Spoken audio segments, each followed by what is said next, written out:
الحمد للہ رب العالمین والصلاة والسلام على سیدنا نبی الرحمت والہدایہ وعلى آلہ وصحبہ وكل من سار على نهجه إلى يوم الدين. أما بعد فأعوذ بالله من الشيطان الرجيم. بسم الله الرحمن الرحيم. وما أرسلناك إلا رحمة للعالمين. صدق الله العلي العظيم. وقال النبي صلى الله عليه وسلم إنما بعثت لأتمم مكارم الأخلاق أو كما قال عليه الصلاة والسلام. جیسا کہ پچھلے ہفتے میں نے وعدہ کیا تھا کہ جہاد کے موضوع پر جو اٹھنے والے سوالات اعتراضات ہیں ان کا جواب دینے کی کوشش کروں گا. پچھلے صدیوں سے اسلام کے خلاف، مسلمانوں کے خلاف جو سب سے بڑا اعتراض لوگوں میں عام کیا گیا، سب سے بڑا شبہہ لوگوں میں پھیلایا گیا، وہ یہ تھا کہ اسلام تلوار سے پھیلا ہے، اسلام دہشت گردی کی تعلیم دیتا ہے اور دہشت گرد مسلمان ہی ہو سکتا ہے، یہ انسانوں کے خلاف ہیں، ہر وہ شخص جو اسلام قبول نہ کرے اسے مار ڈالو، اس کی تعلیم دیتا ہے. تو اب اس منصوبہ بند طریقے سے جو یہ شبہ پھیلایا گیا دشمنان اسلام کی طرف سے، امن و امان کے دشمنوں کی طرف سے، اس کے نتیجے میں کروڑوں مسلمانوں کو تہ تیغ کیا گیا. اور حقیقت یہی ہے کہ دراصل مسلمانوں کو، ان کے معصوم بچوں کو، عورتوں کو، جوانوں کو قتل کرنے کے لیے، ان کا ناجائز خون بہانے کے لیے ایک منصوبہ بند طریقے سے دنیا میں میڈیا کے ذریعے سے یہ شبہ پھیلایا گیا. لیکن افسوس ہے، افسوس اس بات کا سب سے زیادہ ہے کہ مسلمانوں کی طرف سے اس قوت سے جواب نہیں دیا گیا جس قوت سے اس شبہے کو، اس اعتراض کو پھیلایا گیا. اس کا نتیجہ منفی، اس کا برا اور نگیٹو اثر یہ ہوا کہ جو عام مسلمان تھے، خود مسلمان شہروں میں رہنے والے، غیر مسلم سماج کے بیچ میں زندگی گزارنے والے، یا ان ملکوں کے مسلمان جو اقلیت میں ہیں، ان لوگوں کے ذہن میں بھی اس پہلو سے اعتراض دل میں بیٹھ گیا. وہ بھی کہیں نہ کہیں یہ ماننے سے لگے کہ یہ وہ پہلو ہے اسلام کا جو چھپانے کے لائق ہے، اس پہ بات نہیں ہونی چاہیے. اور پھر آگے چل کر یہ بھی ہوا کہ قرآن کی بعض آیات کا کھلم کھلا تو نہیں، چھپ چھپ کر دل میں انکار کیا گیا کہ وہ آیتیں جو جہاد سے متعلق ہیں وہ اس زمانے کے لائق نہیں ہیں، نعوذ باللہ. تو ہماری طرف سے اس قوت اور وضاحت کے ساتھ جواب نہیں دیا گیا.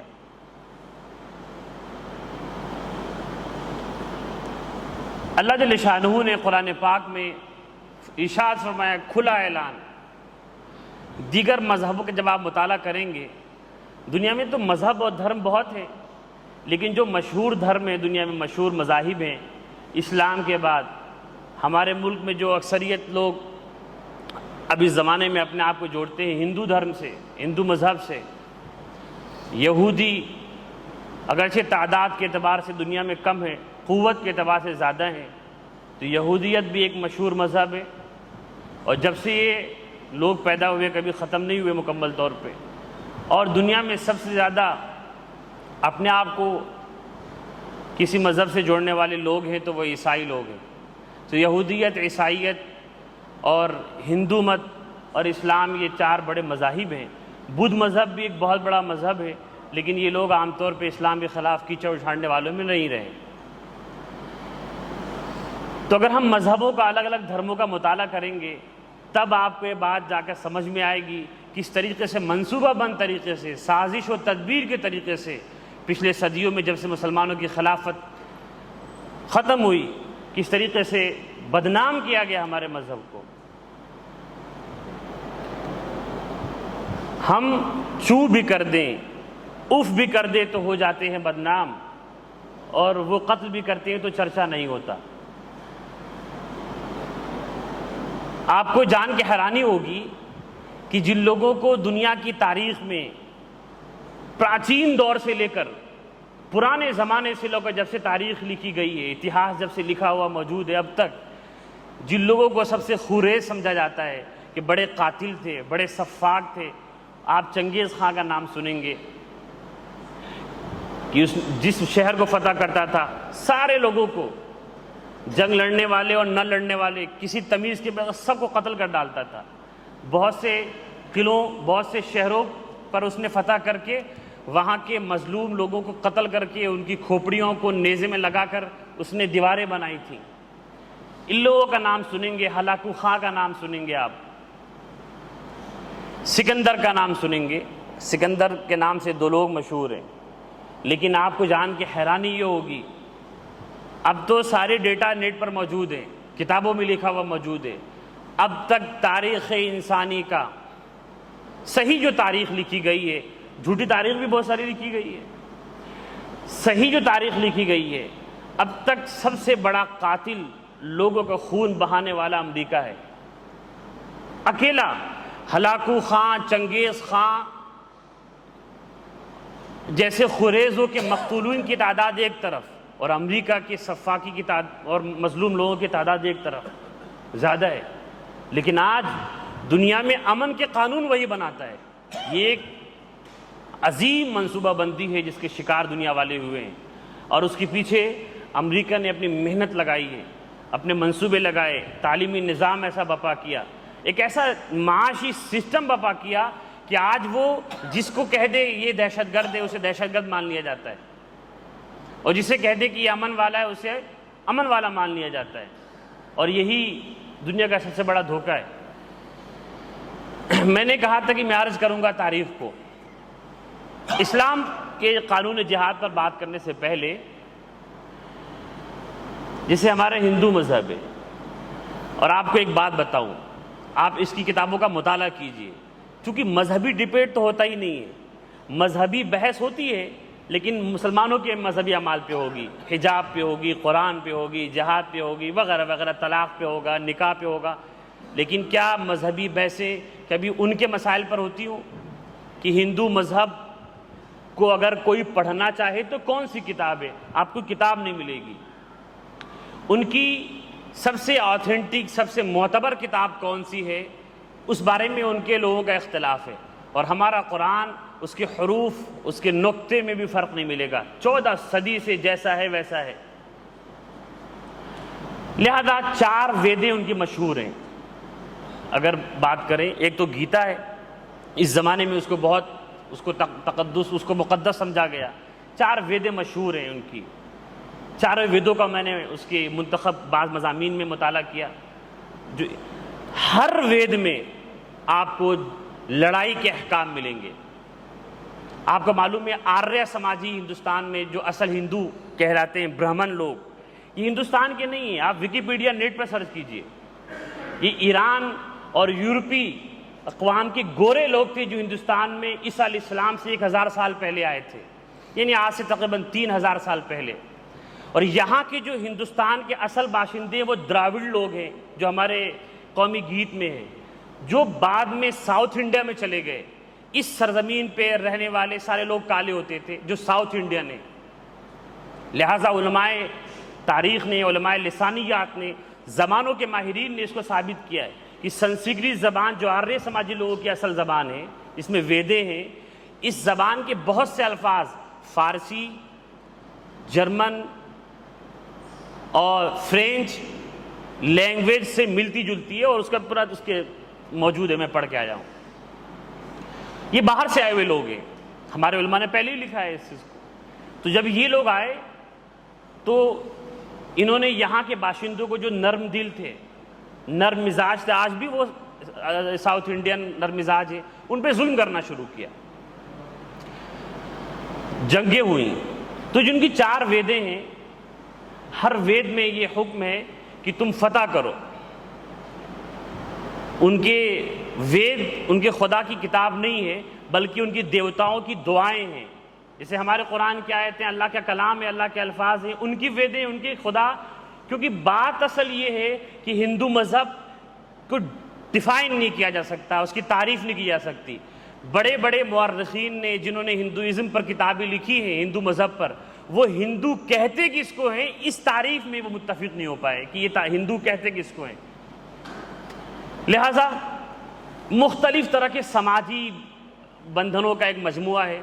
تو کچھ لوگ یہ کہتے ہیں کہ یہ دیوتاؤں کی جو دعائیں ہیں جو ویدیں کہلاتی ہیں، اس میں خود دراوڑوں کو، شودروں کو، جو یہاں کے مظلوم لوگ تھے، نیچی ذات والے، جو جن کو یہ نیچی ذات کہتے ہیں، ان کو قتل کرنے کا، ان کو دبانے کا، ان کو ایک طرف کرنے کا، حقوق انسانی سے برطرف کرنے کا حکم دیا۔ چنانچہ رگ وید جو ان کی سب سے پرانی وید ہے، اس کے اندر میں کوٹ کر کے لے کے آیا تھا، اس میں 35 ایسے جملے ہیں جو مارنے کا اور لڑائی کرنے کا اور کمزوروں کو الگ کرنے کا حکم دیتے ہیں۔ اور آپ کو مہابھارت کی جنگ معلوم ہے، میرے پاس وقت کم ہے، تینوں مذہب پہ بات کرنی ہے اور آخر میں اسلام پر۔ مہابھارت کی تاریخ آپ جغرافیہ وغیرہ میں پڑھائی جاتی ہے انہی کی کتابوں کے اعتبار سے، ہمارا تو کوئی عقیدہ نہیں۔ مہابھارت کی لڑائی کیا تھی کہ پانڈو اور کورو، جو یہ 2 ایک ہی خاندان کے لوگ تھے، دلی کے آس پاس کے علاقے میں حکومت تھی، تو جب بادشاہ مر گیا تو اس کی پھر وارثوں میں لڑائی ہوئی کہ کون اس پہ راج گدی پر بیٹھے، کون تخت پہ بیٹھے۔ لمبا واقعہ ہے۔ یہ جو کرشن کی شخصیت ہے، وہ جو 2 خاندان کی، یا گھر کے ہی جو 2 لوگ تھے، پانڈو اور کورو، یہ لوگ آپس میں لڑنا نہیں چاہتے تھے کہ اگر ہم لڑیں گے تخت کے لیے تو اپنا ہی تو خون بہے گا۔ یہ انہی کتاب سے بتا رہا ہوں میں۔ تو یہ کرشن آ کر کے انہوں نے ابھارا کہ پانڈوؤں کو ساتھ دیتے ہوئے کہ دیکھو تم لڑائی سے مت رکو، دنیا میں فتح وہی کرتا ہے جو خون بہاتا ہے، راج وہی کرتا ہے۔ لمبی تاریخ ہے، میں سب نوٹ کر کے لے کے آیا ہوں۔ آخر کار جنگ ہوئی، زمانے تک چلی، اور سارے لوگ اس میں مبتلا ہو گئے، ان لوگوں نے سب کو اکٹھا کر لیا، بڑی تعداد ان کی طرف سے، بڑی تعداد ان کی طرف سے۔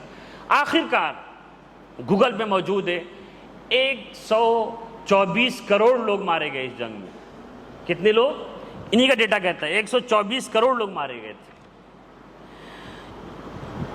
اسی طریقے سے یجروید میں تقریباً 7 ایسے جملے میں نے پڑھے جو لڑائی کے حکم دیتے ہیں۔ سام وید میں 18 اور اتھر وید میں 15۔ ہر وید میں حکم ہے، اور یہ تو کتاب میں لکھا ہوا ہے۔ اور کرشن جو ان کا ایک بھگوان ہے، وہ تو لڑائی پہ ابھارتا ہی تھا، جس کی وجہ سے مہابھارت ہوئی، اور یہ تو کتاب میں ہے۔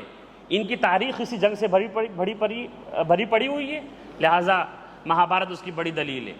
پر انہیں کوئی دہشت گرد نہیں کہتا، ان کی تاریخ کو کوئی تلوار سے پھیلا ہوا دھرم نہیں کہتے، حالانکہ سراسر اس ملک پہ انہوں نے ظلم سے قبضہ کیا ہے۔ یہاں کے باشندے نرم تھے، یہاں کے باشندوں کے اوپر پرانی تاریخ میں بھی جنگ و جدال مشہور نہیں ہے۔ یہودی مذہب پر آ جائیے۔ یہودی مذہب بنی اسرائیل ہے، نبیوں کا خاندان۔ ابراہیم علیہ السلام سے لے کر کے آخر تک عیسیٰ علیہ السلام تک سارے نبی اسی خاندان میں پیدا ہوئے۔ اسرائیل یہ نام ہے یعقوب علیہ السلام کا، انہی کی اولاد کو بنی اسرائیل کہتے ہیں۔ سب لوگ انہی خاندان میں پیدا ہوئے، لیکن انہوں نے نبیوں کو ستایا، قتل کیا، ذلیل کیا۔ قرآن میں ہے، اللہ نے فرمایا کہ سزا میں ان کو میں نے ہمیشہ کے لیے ذلیل کر دیا۔ بہرحال یہودی موسیٰ علیہ السلام کو مانتے تھے، بعد میں تبدیل ہوئے اور موسیٰ علیہ السلام کو خدا ماننے لگے، عزیر علیہ السلام کو اللہ کا بیٹا کہنے لگ گئے، مشرک ہو گئے۔ ہر مذہب بعد میں مشرک ہو جاتا ہے، شرک میں تبدیل ہو جاتا ہے۔ چنانچہ ان کی تورات میں کتاب استثناء ہے، تو اس کا اپنا الگ اندازے سے ہمارے یہاں صورتیں ہوتی ہیں، پارے ہوتے ہیں، ان کی کتاب استثناء ہے۔ اس میں تورات میں لکھا ہے، ان کی تحریف شدہ ہے، کہتے ہیں کہ میں نے، یعنی اللہ کی طرف سے، کہ میں نے حسبوں کو بادشاہ اموری سیجوں کو اس کی سرزمین سمیت تیرے ہاتھ میں دیا ہے، سو اس کی میراث دینا شروع کر اور جنگ میں اس کا مقابلہ کر۔ یا ان کی کتاب میں بھی جنگ کا حکم ہے، تو قرآن بھی کیوں اعتراض کرتے ہیں؟ اور ایک دوسری آیت میں کتاب استثناء میں یہ ہے کہ اگر وہ تجھ سے صلح نہ کریں بلکہ جنگ کریں، یعنی ان کے مخالفین، اور یہ لوگ کہتے ہیں کہ عیسائی لوگ ہمارے مخالف ہیں، کہ جنگ کرے تو اس کا محاصرہ کر، جب تیرا خدا اسے تیرے قبضے میں دے دے تو وہاں کے ایک ایک مرد کو تلوار کی دھار سے قتل کر، مگر عورتوں، لڑکوں اور مواشی کو، یعنی جانوروں کو، جو کچھ اس شہر میں ہو، اس کو ساری لوٹ لے اپنی ذات کے لیے۔ یہ توریت کی موجودہ توریت کی آیتیں جنہوں نے جیسے بھی وہ اللہ بہتر جانے صحیح ہے غلط ہے، ہم اس کی نہ تصدیق کرتے ہیں نہ اسے تکذیب کرتے ہیں، نہ سچا ہے جھوٹا کہتے ہیں، تو یہ تو نہیں کتاب میں لکھا ہوا ہے۔ اب یہودیوں نے کیا کیا؟ سب سے پہلے یہودیوں نے تو عیسیٰ علیہ السلام کو قتل کرنے کی کوشش کی، اور ان کا دعویٰ ہے، وہ لوگ یہی کہتے ہیں، عیسائی بھی کہتے ہیں کہ عیسیٰ علیہ السلام کو قتل کرنے والے یہودی ہیں۔ قرآن کہتا ہے ما قتلوہ وما صلبوہ، عیسیٰ علیہ السلام کو کسی نے قتل نہیں کیا، کسی نے صلیب پہ نہیں چڑھایا، ان کو اللہ نے اٹھا لیا، وہ آخر میں پیدا ہوں گے، لیکن انہوں نے کوشش کی قتل کرنے کی۔ بہرحال جب وہ اٹھا لیے گئے تو اس کے بعد عیسائیوں پر بے پناہ ظلم انہوں نے شروع کر دیا۔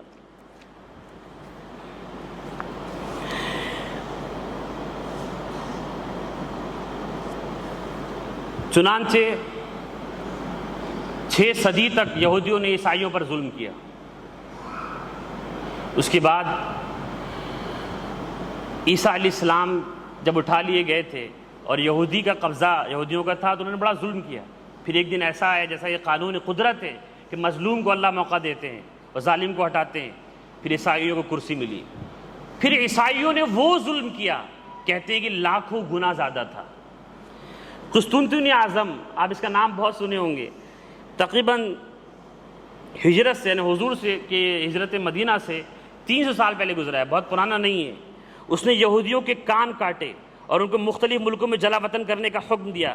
پھر 5ویں صدی عیسوی میں یعنی اسلام کے آنے کے 1 صدی پہلے شہنشاہ روم نے ان کو اسکندریہ سے جو عرصے دراز سے ان کی جائے پناہ تھی نکال دینے کا حکم جاری کیا۔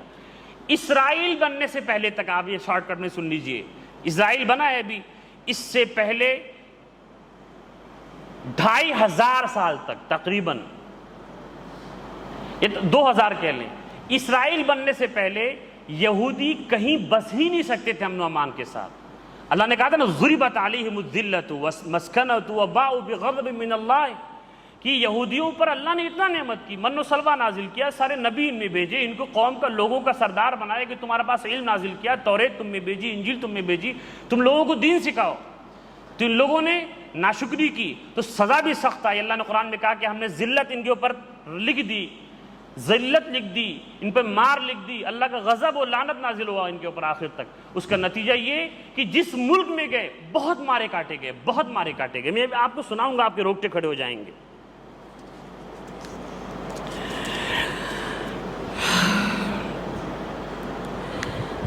اچھا، عیسائیوں پر آئیے۔ عیسائیوں کے اپنے 2 فرقے ہیں مشہور، فرقے تو ہر جگہ 72-73 ہیں، 72 فرقے تو حدیث شریف میں ہیں یہودیوں اور عیسائیوں کے، لیکن 2 مشہور فرقے ہیں، کیتھولک اور پروٹسٹنٹ۔ یہ لوگ آپس میں بہت لڑے، ان کی بڑی جنگیں ہوئی آپس میں دونوں فرقوں کی۔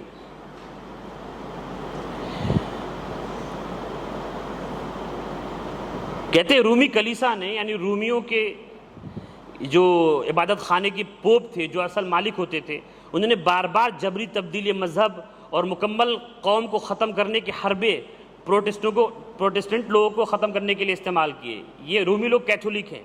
یورپ کے ملکوں میں بکثرت یہ واقعات پیش ہے۔ خیال ہے کہ کم از کم 32,000 ایسے لوگ جو یسوع پر تو بے شک ایمان لائے تھے مگر پوپ پر ایمان نہ رکھتے تھے اور اپنے ایمان اور اعمال کے لیے صرف کتب مقدسہ کو رہنما مانتے تھے، آگ میں جلا دیے گئے۔ 32,000 لوگ، ان میں سے ہزاروں لوگ اور بڑی بڑی جماعتیں تلواروں، حبوس اور کلبتین ایک ہتھیار ہوتا ہے، ایک اوزار جس سے بدن کے جوڑ الگ الگ کھینچ کر نکال دیے جاتے ہیں۔ ہاتھ نکال دیا، دونوں ہاتھ، پھر پیر اکھاڑ دیا، پھر آخر میں گردن اکھاڑ دی۔ ایسے 10,000 لوگ مارے گئے تھے۔ ملک فرانس کے اندر صرف ایک دن میں 30,000 مرد اس روز قتل کیے گئے تھے، جو ماریسیو تاؤس کے نام سے مشہور ہے۔ اور سنیے، اب ہم ان ظالمانہ افعال پہ غور کرتے ہیں جو پروٹسٹنٹ لوگوں نے جو دوسرا فرقہ تھا، انہوں نے فرقہ کیتھولک کے حق میں آج تک روا رکھے ہیں۔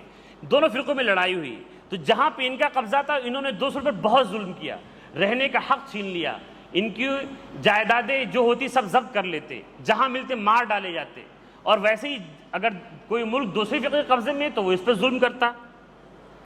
لہٰذا جہاں پہ ان کی حکومت تھی، کیتھولک کے خلاف انہوں نے قانون بنائے کہ کوئی کیتھولک ماں باپ کا ترکہ وراثت نہیں پا سکتا، ان کا کوئی شخص جب تک ہمارے فرقے میں نہ آ جائے، 18 سال کی عمر ہو جانے کے بعد کسی زمین کے خریدنے کا اسے اختیار نہیں، اس کا کوئی مدرسہ تعلیم گاہ نہیں ہوگی، لکھنے پڑھنے کی اجازت نہیں ہوگی۔ یہ وہی لوگ ہیں جو آج کہتے ہیں کہ ہم دنیا میں آزادی اور پڑھائی کے علم بردار ہیں، ان کی تاریخ یہی ہے، اور آج بھی یہ اسی مذہب کو مانتے ہیں۔ یہ دکھاوا الگ ہے، دکھانے کے لیے، حقیقت ان کی الگ ہے۔ اگر ان لوگوں کا کوئی پادری نماز ادا کرے گا تو اس کو اپنے مال سے 330 روپے جرمانہ ادا کرنا ہوگا، غیر پادری نماز ادا کرے تو اس کو 700 جرمانہ، 1 سال کی قید ہوگی۔ عبادت ہی بند کر دی۔ سلطنت کا گورنمنٹ کا کوئی عہدہ انہیں نہیں دیا جا سکتا۔ لندن سے 5 میل کی مسافت پر سفر کرے گا تو 1000 روپے جرمانہ لیا جائے گا۔ قانون کے مطابق کسی کورٹ میں ان کی کوئی سنوائی نہیں ہوگی۔ ان میں سے کوئی شخص مال و متاع لوٹے جانے کے اندیشے سے 5 میل زیادہ سفر نہ کرے، بھاگ کے جا بھی نہیں سکتا۔ اسی طرح 1000 روپے جرمانے کے اندیشے سے کوئی شخص حکام تک فریاد پہنچانے پر قادر نہ تھا۔ بلکہ ملکہ الزبتھ، آپ جو فرسٹ ملکہ الزبتھ تھی، ابھی دوسری تو مری ہے، ابھی یہ پرانی بات بھی نہیں ہے، جنگ عظیم سے پہلے کی بات، اس کی خالہ زاد بہن تھی، آئرلینڈ میں حکومت کرتی تھی، اس کو بھی قتل اسی اس میں کیا گیا تھا کہ وہ مذہب پر ان کے فرقے پر ایمان نہیں لائی۔ بہرحال آخری بات جو آپ کو میں سناؤں گا، یہ لوگ آپس میں تشدد کیسے کرتے تھے، اب تشدد سنیے گا، اس کے بعد میں اسلام کے بارے میں بتاؤں گا۔ ظلم و تشدد کے کلیسائی دور میں دیکھیے، عیسائیت پہلے بہت نرم تھی، یہودیوں نے بہت ظلم کیا، عیسیٰ اسلام بہت نرم مزاج تھے، انہوں نے نرمی سکھائی، یہ کہا کہ کوئی جھاپڑ مارے تم دوسرا گال پیش کر دو، کہو کہ میں معاف کرتا ہوں، مارنا چاہتے میں حاضر ہوں لیکن حق بات قبول کرو، انہوں نے یہ تعلیم دی تھی۔ انجیل میں تورات کے سارے احکام موجود تھے، لیکن جب ظلم بڑھتا گیا تو یہ کرسی پہ تو انہوں نے بہت ظلم کیا۔ تو پھر ایک زمانہ ایسا آیا کہ چونکہ جو عیسائی پادری اور عیسائی دیندار طبقے کے لوگ تھے، راہب لوگ جسے کہا جاتا ہے، پادری جسے کہتے ہیں، یہ لوگ یہ کہتے تھے کہ دھرم کا مطلب ہے دنیا چھوڑ دینا، تیاگ، سنیاسی بن جانا، اور دکھاوے کے لیے جیسے کہ ہمارے ملک میں بھی آشرم بنتے تھے، یعنی ان کے عبادت خانے، گرجا گھر بنتے تھے، وہاں سب کچھ ہوتا تھا، لیکن لوگ نہیں کر سکتے۔ بعد میں جب لوگ اس نظام سے ظاہری انسانیت کے خلاف ہے، دنیا چھوڑنا کیسے انسان رہ سکتا ہے، تو پھر بغاوت پیدا ہوئی اپنے پادریوں سے اور عوام میں، پھر جنگیں ہوئی ہیں کلیساؤں میں اور عوام میں، عوام کی حکومتیں بنی اور بڑی صدیوں تک یہ جنگیں چلی ہیں، لیکن ہمیشہ کلیسا والے غالب رہے، مذہبی جبر والے لوگ۔ ظلم و تشدد کے کلیسائی دور میں میری بات سنیے، احتساب کے نام پر جس شقاوت، بدبختی، سنگدلی کا مظاہرہ کیا گیا، اس کے ذکر سے ہی رونگٹے کھڑے ہو جاتے ہیں۔ کتاب میں لکھا ہے کہ ملزم کو سلگتے کوئلے پر کھڑا کر دیا جاتا اور وہ دھیرے دھیرے سلگتا رہتا، تکونے شکنجے میں جکڑ کر تڑپنے کے لیے چھوڑ دیا جاتا، کئی دنوں کے لیے بیڑیوں میں ایسے جکڑ دیا جاتا کہ ہلنا ڈلنا بھی ممکن ہوتا، اور وہ بھی ٹھنڈی زمین پر اپنی ہی ناپاکی میں پخانے میں پڑا رہتا تھا۔ بے دردی کے ساتھ اس طرح کھینچا جاتا تھا کہ ہاتھ پیر کسی کام کے نہیں بچتے۔ دا ایج آف فیتھ بائی ول، یہ ایک کتاب انہی کی کتاب ہے۔ تپتے ہوئے لوہے سے مردوں کے ہاتھ پیر اور عورتوں کی چھاتیوں کو داغ دیا جاتا، زندہ انسان کو آگ میں جھونک دیا جاتا، پھر ادھجلی حالت میں باہر نکال کر سسک کر مرنے کے لیے چھوڑ دیا جاتا۔ مرد و عورت کو پیروں اور بالوں سے باندھ کر چمنی میں لٹکا دیا جاتا اور نیچے آگ جلا دی جاتی تاکہ وہ آگ میں تپ کر دھوئے میں گھٹ کر تڑپ کر مر جائیں۔ بڑے مظالم لکھے ہوئے ہیں، بڑے مظالم لکھے ہوئے، میں کتنا پڑھوں آپ کے لیے۔ تو ان کی تاریخ، چاہے وہ ہندو مذہب ہو، چاہے وہ عیسائیت ہو، یہودیت ہو، ان کی تاریخ خون خرابے سے بھری ہوئی ہے۔ اب آئیے اسلام پر۔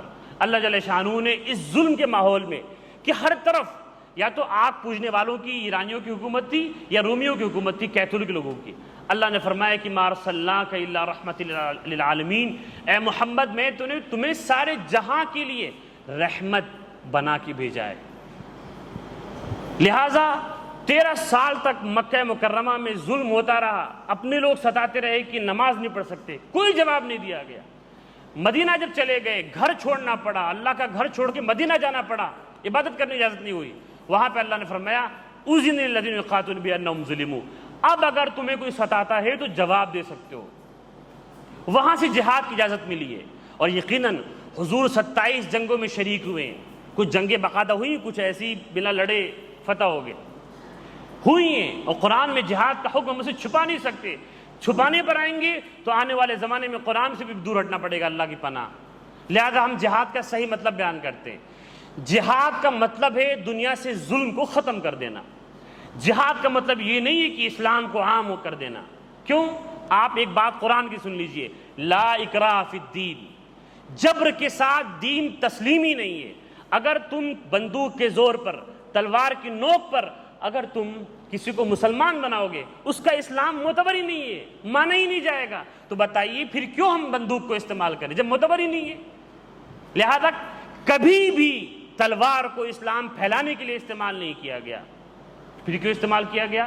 جب یہ معلوم ہوتا کہ فلاں علاقے کے لوگ ہم پر حملہ کرنے والے ہیں، ڈیفینس کے لیے استعمال کیا جاتا تھا۔ لہٰذا آج ہر ملک کے پاس ڈیفینس سسٹم ہے نا، سب سے زیادہ پیسہ ملکوں کا ڈیفینس پہ جاتا ہے، کروڑوں اربوں کے ایک ایک فائٹر جہاز خریدے جاتے ہیں، خرب روپے خرچ ہوتا ہے۔ یہ کیوں خرید رہے ہو تم؟ کیوں تم بم بنا رہے ہو، ایٹم بم؟ وہاں کوئی سوال نہیں ہوتا، جواب کیا ملے گا کہ ہمارے ملک کے لوگ محفوظ رہیں، حفاظت کے لیے، ڈیفینس کے لیے۔ تو مسلمانوں کا ڈیفینس سسٹم ہے جہاد کی جب ظالم ظلم پر آئے گا تو جان بچانی ہے، پھر اسے اس کے کیفر کردار تک پہنچانا ہے۔ یہ ہاں جہاد اس وقت بھی ہوتا تھا جب کسی دوسرے ملک میں جو ہمیں ستا بھی نہیں رہے لیکن اپنی عوام کو ستا رہے ہیں، اپنے عوام کے اختیارات کو سلب کر رہے ہیں، تو وہاں کے لوگ بھی آزاد ہو جائیں، خود سے فیصلہ کرنے والے ہو جائیں، ظالم کے چنگل سے آزاد ہو جائیں، اس لیے بھی جہاد ہوتا تھا۔ تو یہ جہاد دراصل امن کا پیغام ہے، اور کون انکار کر سکتا ہے کہ چور کا ہاتھ کٹنا نہیں چاہیے؟ قاتل کو معاف کرتے رہیں گے تو کیا قتل بند ہو جائے گا؟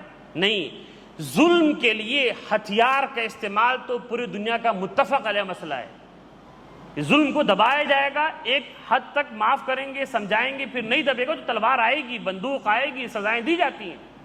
لیکن کیسے بتاؤں، جہاد کے جو اسلامی قوانین سن لیجئے، ایک طرف یہ سزائیں، ایک طرف جہاد کا کیا قانون ہے۔ جب جنگیں ہوتی تھیں، غزوہ بدر سے لے کر کے قادسیہ کی جنگ تک، روم دمشق فتح ہونے تک، اور مغلوں تک بھی آپ میں بتاؤں گا، اورنگزیب علیہ الرحمت تک جنگ ہو رہی ہے، رات میں جنگ رک گئی، میدان جنگ میں جتنے بھی زخمی ہوتے تھے مسلمانوں کی طرف، خواہ وہ دشمن زخمی ہو، اپنا زخمی ہو، سب کی مرہم پٹی ہوتی تھی۔ اگر سامنے والا تلوار اٹھا کے لڑ رہا ہے، تمہیں لڑنا ہے، وہ تلوار پھینک دے، دھوکے سے کہہ دے کہ میں مسلمان ہوں، آپ مار نہیں سکتے۔ عورتوں پہ تلوار نہیں اٹھا سکتے، بچوں پہ تلوار نہیں اٹھا سکتے، عابد دھرم شالاؤں میں رہنے والے پنڈت، گرجا گھروں میں رہنے والے پادری، یہودی پوپ پہ تلوار نہیں اٹھا سکتے۔ کتنے سارے قوانین ہیں اسلام کے۔ ایک مرتبہ ایک صحابی نے ایک شخص کو جنگ میں مار دیا، جنگ میں مارا تھا، اس نے سلام کیا تھا، السلام علیکم، دھوکے کے لیے کیا تاکہ میں جان جاؤں، وہ جان جائے کہ میں مسلمان ہوں، تو پکڑا گیا۔ انہوں نے جان گیا کہ یہ دھوکے دینے کے لیے ایسا کر رہا ہے، پھر بھی تلوار مار دی۔ قرآن کی آیت نازل ہوئی کہ کیا تم نے دل چیر کے دیکھا تھا کہ دکھانے کے لیے، دھوکے کے لیے اس نے سلام کیا تھا؟ اسلام کے جہاد کا قانون ہے وہ در اصل صرف اور صرف امن کے لیے۔ آپ دیکھیں تو صحیح، وہی عورت جو حضور پاک صلی اللہ علیہ وسلم کے چچا حضرت حمزہ رضی اللہ عنہ کی کلیجوں کو چبا جاتی ہے، اسے معاف کیا جاتا ہے، وہ اسلام لے آتی ہے، وہ صحابیہ بن گئی، وہ جنت میں جائے گی، وہ شخص جنت میں جائے گا۔ اسلام کا قانون یہ ہے، امن دینے کے لیے۔ لہٰذا لوگ دعائیں مانگتے تھے، اے خدا ہمارے ملک میں مسلمانوں کی حکومت آ جائے، کہ تم کسی بھی مذہب کو ماننے والے ہو، کسی کا حق میں تفاوت نہیں ہے۔ مسلمان نے اگر کسی غیر مسلم کو مارا ہے اور وہ غیر مسلم کمزور ہے چاہے طاقتور ہو، مسلمان کی گردن بھی کٹے گی، جس سے کافر کی گردن کٹے گی۔ قانون اور حقوق میں کوئی فرق نہیں ہے۔ لہذا جہاد یا تو ڈیفینس کے لیے ہے یا ظلم کو ختم کرنے کے لیے، جس کو دنیا مانتی ہے۔ جہاد دین پھیلانے کے لیے نہیں ہے، کیونکہ دین اگر تلوار کے زور پہ پھیلے گا تو اسے مانا ہی نہیں جائے گا، لا اکراہ فی الدین، تسلیم نہیں کیا جائے گا۔ اللہ تعالی ہم سب کو اپنے اسلام کے تمام احکام پر پورے بشاشت کے ساتھ تسلیم کر کے عمل کرنے والا بنائے۔ وآخر دعوانا الحمدللہ رب العالمین۔